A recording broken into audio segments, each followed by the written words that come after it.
وَلَقَدْ اور بے شک ذرأنا ہم نے پیدا کیا لجہنم جہنم کے لیے کثیراً بہتوں کو من الجن جنات میں سے والانس اور انسانوں میں سے لہم قلوب ان کے لیے دل ہیں لا یفقہون نہیں سمجھتے بہا اس کے ساتھ وَلَهُمْ أَعْيُنٌ اور ان کے لیے آنکھیں ہیں لا يُبْصِرُونَ بِهَا نہیں دیکھتے ان کے ساتھ وَلَهُمْ اور ان کے لیے آذان کان ہیں لا يَسْمَعُونَ بِهَا نہیں سنتے ان کے ساتھ اولئک یہی وہ لوگ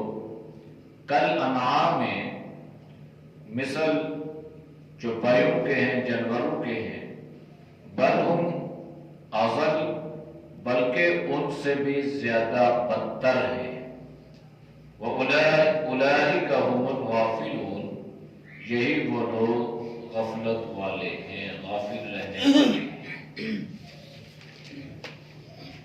آیات کا ما قبل آیات کے ساتھ ربط اور تعلق یہ تھا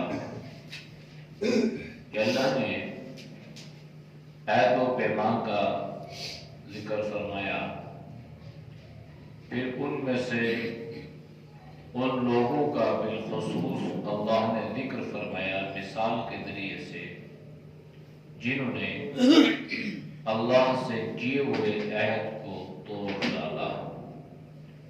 اس کا انجام کیا ہوا؟ اللہ نے فرمایا کہ اس کی مثال کتے کی طرح ہے، یعنی جس شخص کی مثال اللہ کتے کے ساتھ دیتے ہیں تو اس کی اوقات اور اس کی حیثیت کا اندازہ لگایا جا سکتا ہے کہ اللہ نے کس قدر اس شخص پر اپنے غصے کا اظہار فرمایا۔ جب اللہ نے اس کی مثال دی تو اللہ نے ذکر فرمایا ساء بری ہے مثلا مثال القوم الذین ان لوگوں کے لیے کذبوا بآیاتنا جنہوں نے ہماری نشانیوں کو جھٹلایا، ہماری آیات کو جنہوں نے جھٹلایا ان کی مثال جو ہے یہ بری ہے۔ اس میں اللہ نے اس چیز کا ذکر فرما دیا کہ جن لوگوں کی مثال جن کی تشبیہ اللہ نے کتے کے ساتھ دی ہے تو یہ کتے کے ساتھ ان کی مثال کا دینا یہ ان کی بدبختی کی علامت ہے، ان کی تباہی اور بربادی کی علامت ہے۔ تو مثال تو اللہ نے ایک آدمی کی دی لیکن ذکر اللہ نے سب کا کر دیا، یعنی جو آدمی بھی اللہ کے ساتھ جو اس نے عہد و پیمان کیا ہے اگر ان کو توڑے گا، انبیاء کے مقابلے میں آئے گا تو اللہ اس کا حشر بھی وہی فرمائیں گے جو حشر اللہ نے بلند بعوضہ کا فرمایا۔ وَأَنفُسَهُمْ كَانُوا يَظْلِمُونَ اب کوئی اس خوش فہمی میں نہ رہے کہ وہ دوسروں کا نقصان کر رہا ہے، وہ ایمان والوں کا نقصان کر رہا ہے، وہ دینداروں کا نقصان کر رہا ہے، نہیں، بلکہ اللہ نے فرمایا اپنی جانوں پر ظلم کرنے والے ہیں۔ تو اللہ کے دین کے راستے میں رکاوٹ ڈالنا اور انبیاء علیہ السلام کے مقابلے میں آ کے کھڑا ہو جانا تو یہ اپنی جان پر ظلم کرنا ہے۔ جس طرح اللہ نے اس کو ساری نعمتیں عطا فرمائی تھیں، صاحب کرامت بھی ہے، مستجاب الدعوات بھی ہے، لیکن جب وہ فتنے میں مبتلا ہوا، مرد اور عورت کے فتنے میں مبتلا ہوا اور دنیا پرستی اور مادیت میں مبتلا ہوا، تو حضرت موسیٰ علیہ السلام کے خلاف بددعا کرنے کے لیے تیار ہو گیا، تو اللہ نے اس پر یہ عذاب اتارا کہ اس کی زبان کو، اس کی حیت کو اللہ نے اسی طرح بنا دیا جس طرح کتے کی زبان منہ سے باہر رہتی ہے، لٹکی رہتی ہے، اللہ نے اس کا حشر بھی یہی کر دیا۔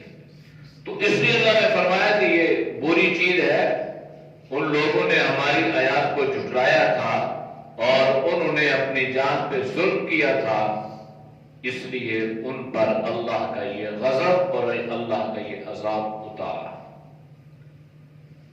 من یہد اللہ فہو المہتدی، جس شخص کو اللہ ہدایت عطا فرما دے، فہو المہتدی، بس وہی ہدایت والا راستہ ہے اور وہی کامیابی کا راستہ ہے۔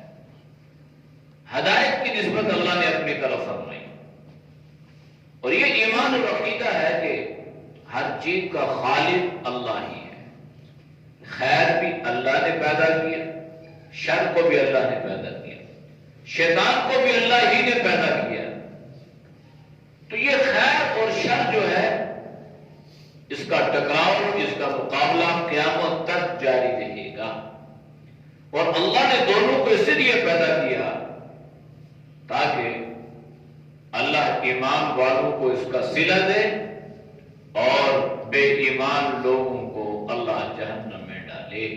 تو پتہ چلا کامیاب کون ہے اور ناکام کون ہے۔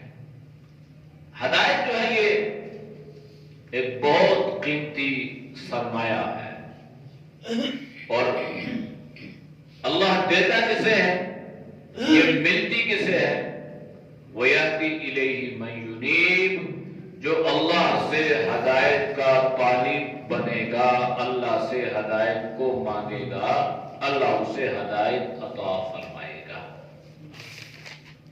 وَالَّذِينَ جَاهَدُوا فِينَا لَنَهْدِيَنَّهُمْ سُبُلَنَا، جو ہدایت کے لیے محنت کرے گا، کوشش کرے گا، ہدایت کا طالب بنے گا، ریسرچ کرے گا، تحقیق کرے گا کہ میرے لیے بہترین راستہ کون سا راستہ ہے، میرے لیے ہدایت کا راستہ کون سا راستہ ہے، تو جب وہ اس پہ محنت کرے گا، کوشش کرے گا، تو اللہ فرماتے ہیں پھر میں اس کے لیے ہدایت کے راستے کو کھول دیتا ہوں۔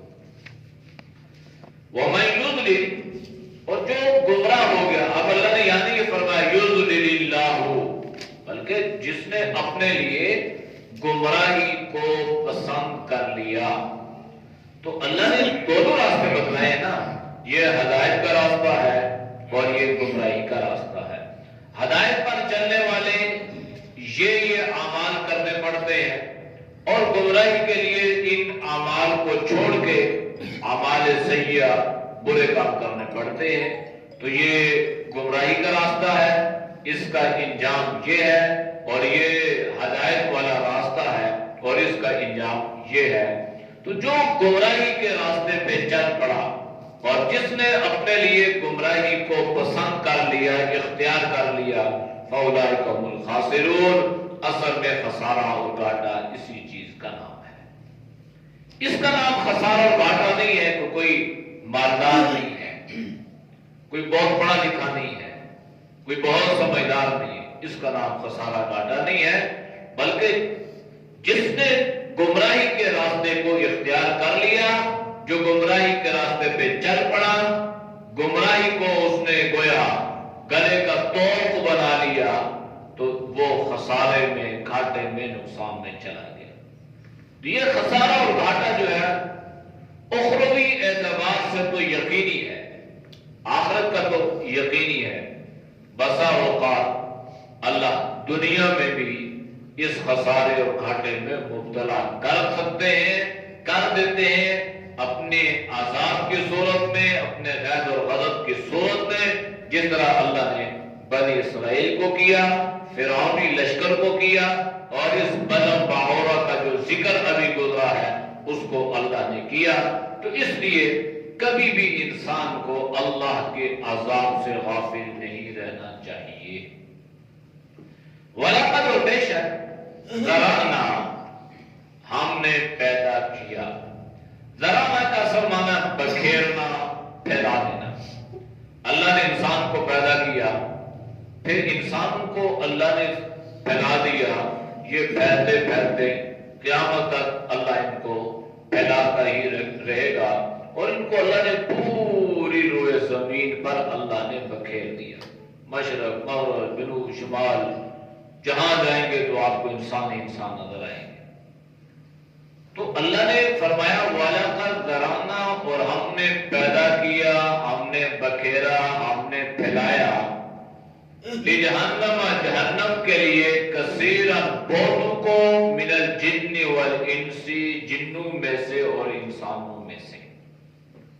تو اللہ نے گویا کیا فرمایا کہ جہنم کے لیے ہم نے بہت انسان اور بہت جنات پیدا کیے. تو حالانکہ مقصد یہ نہیں ہے، بلکہ انسانوں کی تخلیق کا مقصد اللہ کی بندگی اور اللہ کی عبادت ہے.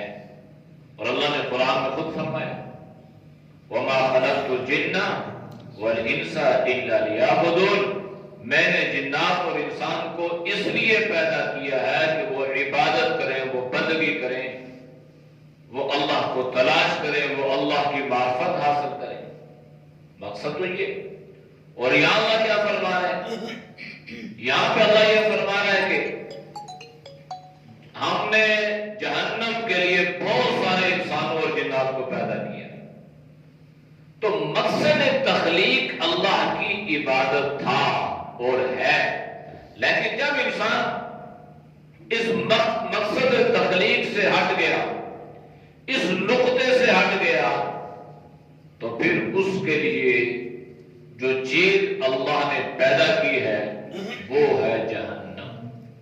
ورنہ اگر انسان عبادت پہ لگا رہے، اللہ کی عبادت پہ لگا رہے، اللہ کی بندگی پہ لگا رہے، اللہ کے احکامات پہ عمل کرتا رہے، اور جن چیزوں سے اللہ نے منع کیا ہے ان سے رکتا رہے، تو اس کے لیے اللہ نے جنت کا وعدہ فرمایا ہے. اور اگر انسان مقصد تخلیق سے ہٹ گیا، اللہ کی عبادت سے ہٹ گیا، اللہ کی بندگی سے ہٹ گیا، بلا باورا کی طرح اس نے اپنی نفسانی خواہشات کو پورا کرنے کے لیے ہر چیز کو داؤ پہ لگا دیا، تو پھر اللہ نے ذکر فرمایا کہ یہ جہنمی ہے. انسانوں میں سے ہو تب بھی جہنم میں جائے گا، جنات میں سے ہو تب بھی جہنم میں جائے گا.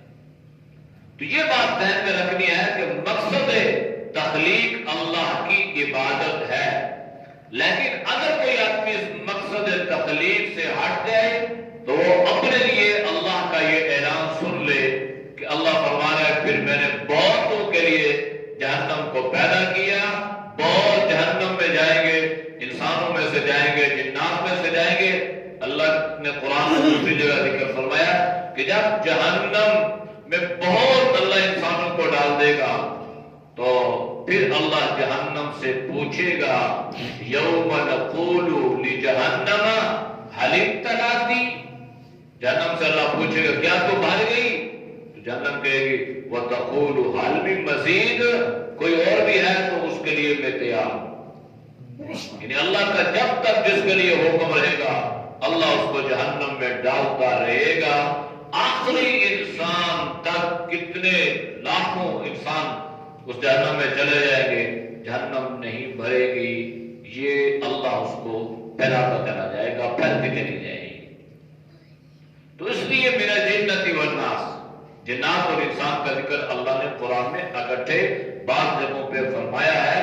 تو انسان کو اس چیز سے غافل نہیں ہونا چاہیے. جہنم کو سامنے رکھے انسان کہ کم از کم جنت میں جائیں یا نہ جائیں، لیکن ایسے اعمال سے تو بچے نا جو جہنم میں جانے کا ذریعہ بنتے ہیں. جتنے گناہ ہیں جو جہنم میں جانے کا ذریعہ بنتے ہیں ان سے انسان اپنے آپ کو بچائے اور ایسے اعمال پہ لگائے جو جنت میں جانے کا ذریعہ بنتے ہیں تو وہ تو بچ جائیں گے، لیکن اگر خدا نخواستہ مقصد تخلیق سے ہٹ گئے تو پھر جہنم اس کا وعدہ اللہ نے فرمایا ہے۔ بعضوں نے فرمایا کہ اس میں لام جو ہے یہ ابتدا کے لیے نہیں ہے، غائب کے لیے نہیں ہے، غائب کے لیے ہے، جیسے قرآن کریم میں اللہ نے فَالْتَقَطَهُ آلُ فِرْعَوْنَ، پھر اس بچے موسیٰ کو آل فرعون نے پکڑ لیا، لِيَكُونَ لَهُمْ عَدُوًّا وَحَزَنًا، تاکہ ان کا دشمن اور ان کے غم کا ذریعہ بن جائے۔ حالانکہ فرعون نے تو اس لیے نہیں پکڑا تھا نا، حضرت موسیٰ علیہ السلام کو دریا سے اس لیے نہیں نکالا تھا کہ یہ بچہ جو ہے ہمارا دشمن بنے اور ہمارے لیے جو ہے یہ تباہی اور بربادی کا ذریعہ بنے۔ پکڑا تو اس لیے تھا کہ قرۃ اعین، یہ ہماری آنکھوں کی ٹھنڈک بن جائے، لیکن غائب کے لیے تھا تو پھر اللہ نے وہ وقت پیدا فرمایا اور وہ وقت آیا کہ حضرت موسیٰ فرعون کی تباہی کا ذریعہ بنے اور اس کے غم کے بڑھانے کا ذریعہ بنے۔ لَهُ قُلُوبٌ، انسان ہے یا جن ہے، اللہ نے اس کو بہت ساری نعمتیں عطا فرمائی ہیں، لیکن ان نعمتوں میں سے 3 اجزاء کا اللہ نے خصوصی طور پہ ذکر فرمایا، جن کو اعضائے رئیسہ کہتے ہیں۔ رئیس ہیں یعنی ان کو انسانی جسم میں ایک مقام اور مرتبہ حاصل ہے۔ لَهُ قُلُوبٌ، ان کو اللہ نے دل دیے ہیں، لا يفقهون بها، لیکن یہ دل سے وہ کام نہیں لیتے جو ان کو لینے چاہیے۔ اس دل میں اللہ کی محبت نہیں ہے، اللہ کے رسول کی محبت نہیں ہے، اعمال کی محبت نہیں ہے، نماز کی محبت نہیں ہے، قرآن کی محبت نہیں ہے، شریعت کی محبت نہیں ہے، تو یہ دل تو دل ہے، لیکن اللہ نے فرمایا حقیقت میں یہ وہ دل نہیں ہے جس کو میں نے اپنی عبادت اور بندگی کے لیے پیدا کیا۔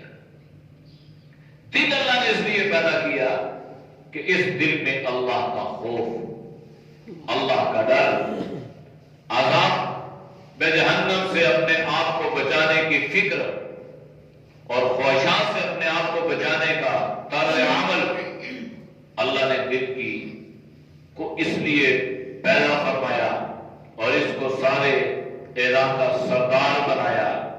لیکن جب اس دل میں اللہ کا خوف نہ رہے، اس دل میں تقوی نہ رہے، اس دل میں طہارت نہ رہے، پاکیزگی نہ رہے، تو اللہ نے فرمایا دل تو ان کے ہیں لیکن لا یفقہون بہا، جس مقصد کے لیے اللہ نے ان کے دلوں کو پیدا کیا تھا وہ مقصد سمجھتے نہیں ہیں۔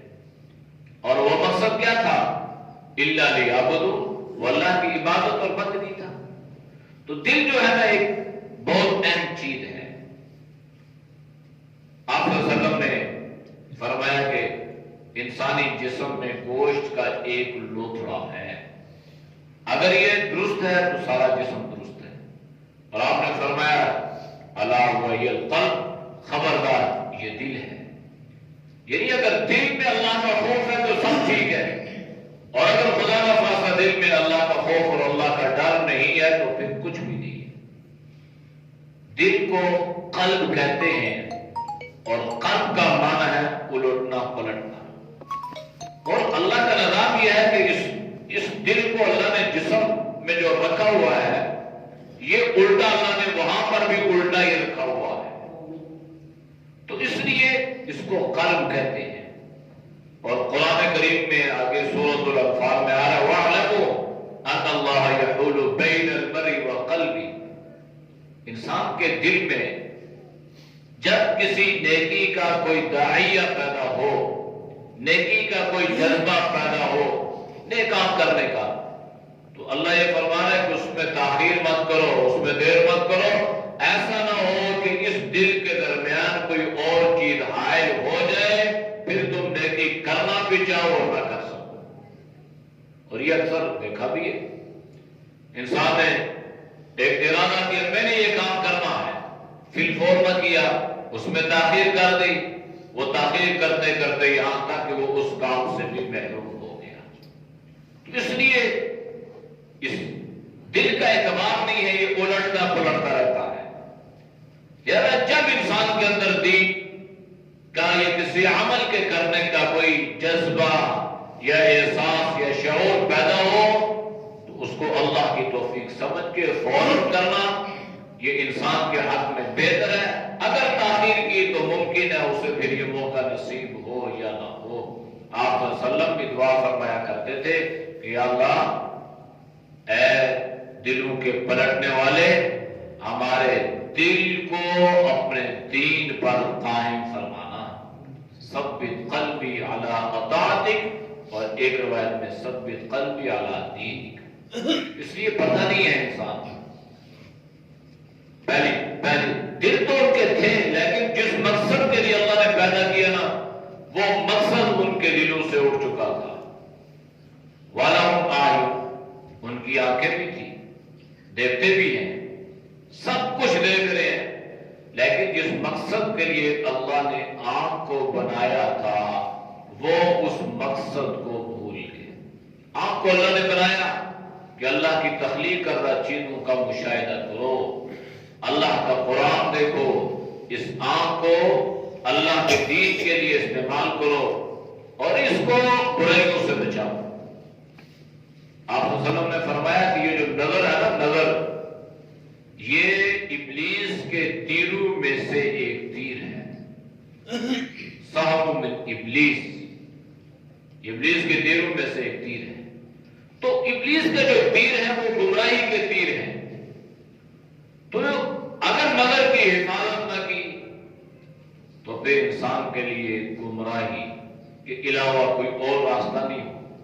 انسان بھٹکتا ہے، گمراہ ہو جاتا ہے، وہ آنکھ سے ان گمراہیوں کو دیکھ دیکھ کر اس طرف مائل ہوتا رہتا ہے۔ تو اللہ نے مقصد یہ فرمایا کہ اللہ نے ان کو آنکھیں عطا فرمائی تھی، وہ دیکھتے تو تھے لیکن اللہ کیا فرمایا لا یبصرون بہا، وہ نہیں دیکھتے۔ اس سے مراد یہ نہیں ہے کہ ان کی آنکھوں کی بینائی نہیں تھی، روشنی نہیں تھی، بلکہ ہدایت کے راستے کو نہیں دیکھتے تھے۔ ہدایت کا راستہ آنکھوں سے نظر آتا ہے، قرآن کی صورت میں نظر آتا ہے، دین کی صورت میں نظر آ رہا ہے۔ تو اگر کوئی آدمی اپنی آنکھیں بند کر لے تو وہ ہدایت سے محروم ہو جائے۔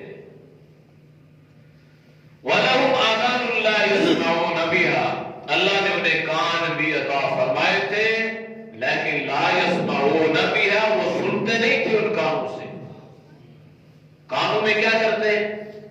روئی ٹھونستے تھے تاکہ آپ صلی اللہ علیہ وسلم جو قرآن کی تلاوت فرماتے ہیں وہ آواز ہمارے کانوں میں نہ پڑے، اگر پڑ گئی تو اثر کرے گی اور ہم ان کے دیوانے ہو جائیں گے۔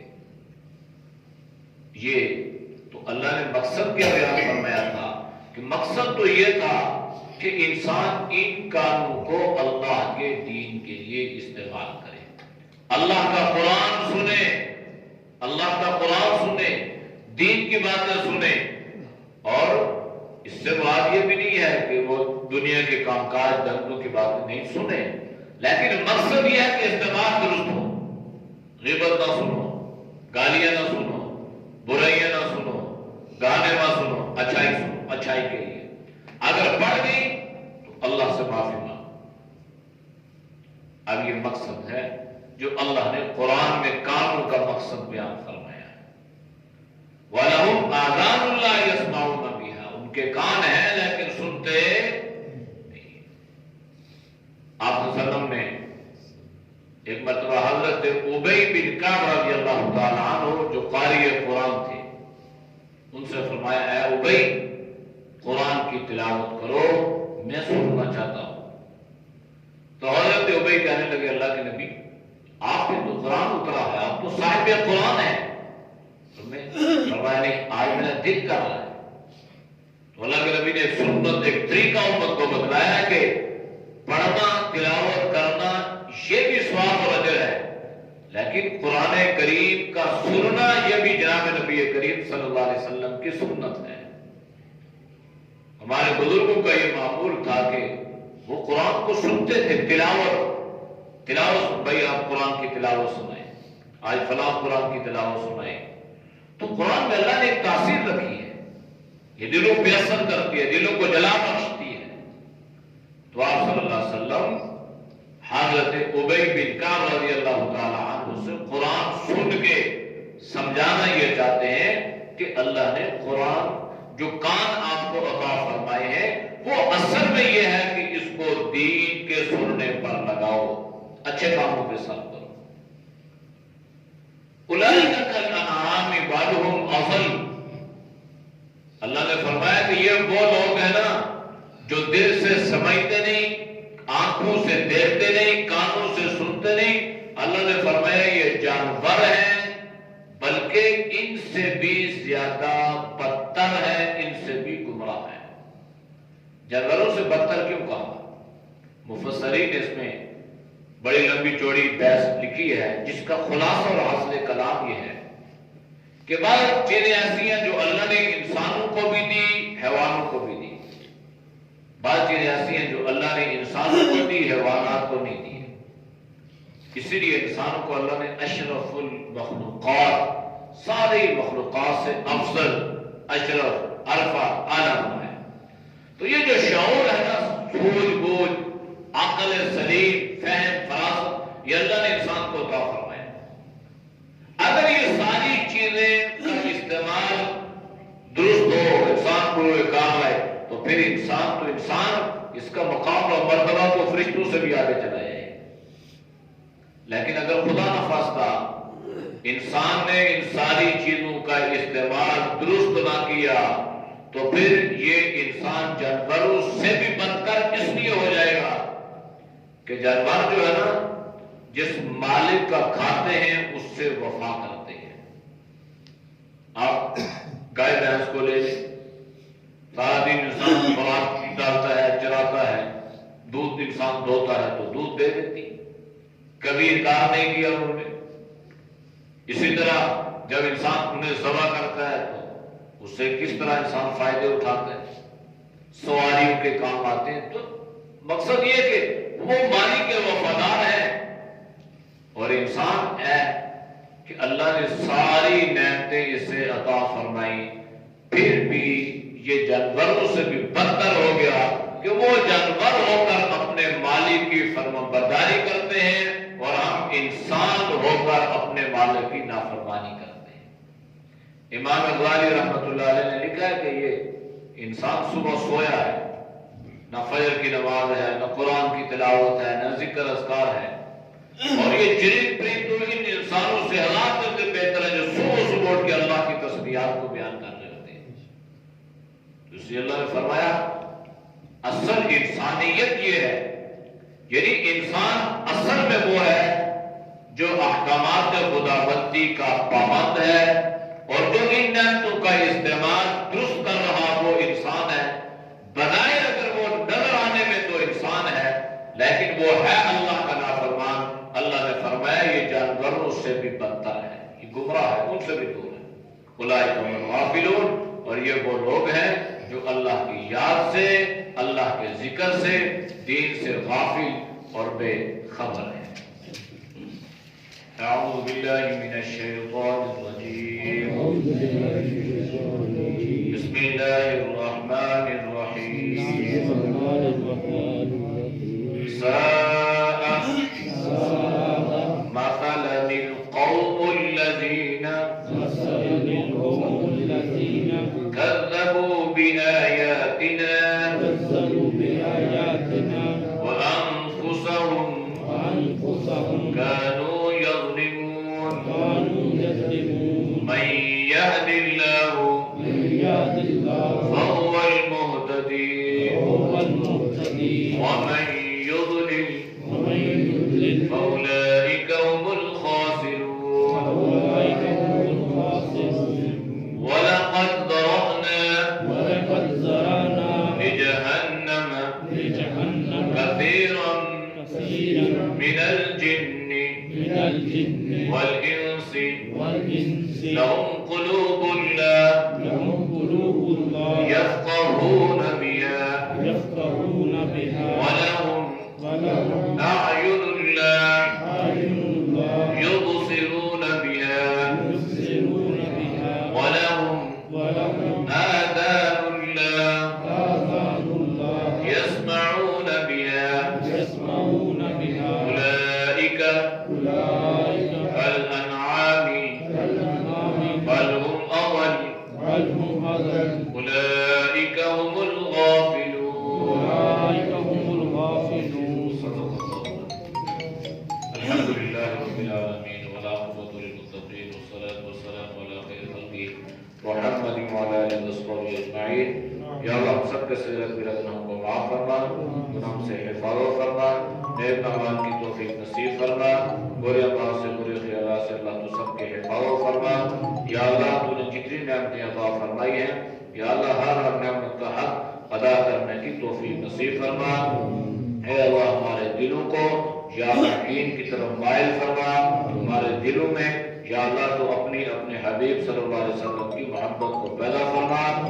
یا اللہ ہر طرح کی گمراہیوں سے، غلط اور برے خیالات سے اللہ تو ہمارے دلوں کی حفاظت فرما، ہماری آنکھوں کی حفاظت فرما، ہمارے کانوں کی حفاظت فرما۔ اللہ ہماری دعاؤں کو قبول فرما۔